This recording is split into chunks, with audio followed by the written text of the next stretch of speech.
Soujanya from Ponneri. இந்த பிசினஸ்ல double ground டைரக்டரா இருக்கேன். பிசினஸ் வர்றது முன்னாடி ஹவுஸ் ஒய்ஃப் தான். எந்த பிசினஸ்லயும் எந்த அனுபவமும் கிடையாது. வேலைக்கு போன அனுபவம் சுத்தமா கிடையாது. நான் +2 முடிச்சுட்டு பொன்னேரி வர்றப்போ தமிழ் கூட தெரியாது. ஆந்திர பிரதேஷ் நாங்க இருந்தது. தமிழும் தெரியாது, ஒன்றும் தெரியாது. தெரியாதுன்ற ஒரு வார்த்தை என் மேல சூப்பரா ஸ்டாம்ப் போட்டு வச்சுட்டாங்க வீட்டுல. வெளியே போனாலும் அந்த பொண்ணு எதுவும் தெரியாது, அவ்வளவுதான். 15 வருஷம் இந்த மாதிரி தெரியாது அப்படின்ற ஒரு உள்ள வச்சுக்கிட்டு ஏதாச்சும் ஒண்ணு பண்ணணும். ஃபர்ஸ்ட் பையன், 2வது ட்வின்ஸ் ஏன் சொல்லுவேன்னா, ஒருத்தருக்கு நம்ம வாங்கி கொடுக்கறதே பெரிய விஷயம். ஒரு பர்த்டே வந்தாலும் எங்களுக்கு கஷ்டம். ஏன்னா ஒரு ட்ரெஸ் இல்ல 2 ட்ரெஸ், ஃபீஸ் கட்டணும்னாலும் 2 பேருக்கும் கட்டணும். அந்த மாதிரி எல்லா விஷயம் ஒருத்தருக்கு நாங்க அட்ஜஸ்ட் பண்ணுவோம், ஒருத்தருக்கு அம்மா வீட்டுல இருந்து எதிர்பார்ப்போம். அம்மா வீட்டுல எதிர்பார்க்கறது ரொம்ப பிடிக்கும் இல்ல நம்மளுக்கு? ஆமா, லேடிஸ்க்கு ரொம்ப பிடிக்கும்.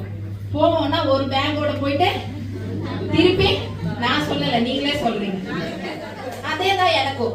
ஏன்னா எடுத்துட்டு வந்தா மிச்சம் பண்ணலாம் 1ஆம் தேதியில இருந்து 5ஆம் தேதி வரைக்கும் ரேஷன் ஷாப்ல என்னென்ன கொடுப்பாங்கன்றது கூட எனக்கு தெரியும். இதுதான் என்னோட வாழ்க்கை.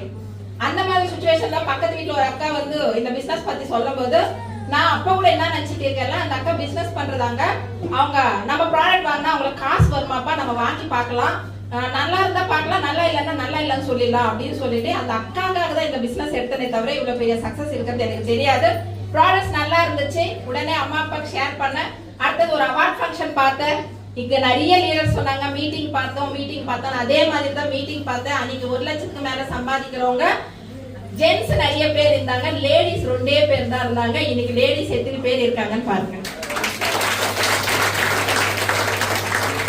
அந்த காலகட்டத்துல ஜென்ஸ்ன்றது லேடிஸ்ன்றது எனக்கு தெரியல. 2 பேர் ஜெயிச்சிருக்காங்க இல்லையா, நம்மளால முடியும் அப்படின்ற நம்பிக்கை வந்துதான் இந்த பிசினஸ்க்குள்ள வந்த.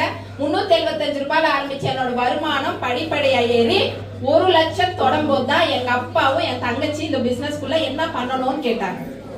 அது வரைக்கும் இந்த பிசினஸ் யாருக்குமே பிடிக்கல, புரிய வைக்க முடியல. எப்படி புரிய வச்சோம்னா, எங்களோட இன்கம் ஸ்டேட்மெண்ட் தான் அது. 1 லட்சம்ன்றது இன்னைக்கு என்னோட ஹையஸ்ட் இன்கம் 4,70,818 ரூபாய்.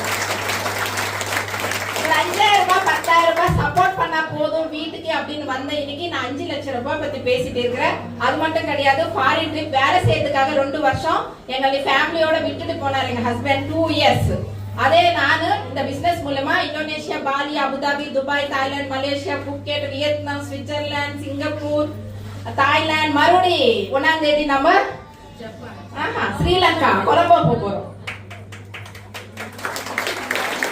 அதுக்கு முன்னாடி சென்னை சென்ட்ரல் ரயில்வே ஸ்டேஷன்ல விட்டா நான் எப்படி போகணும் கூட எனக்கு தெரியாது. இன்னைக்கு ஏர்போர்ட்டுக்கு, பஸ் ஸ்டாண்டுக்கு, ரயில்வே ஸ்டேஷன் போயிட்டு வர்ற மாதிரி இருக்கு.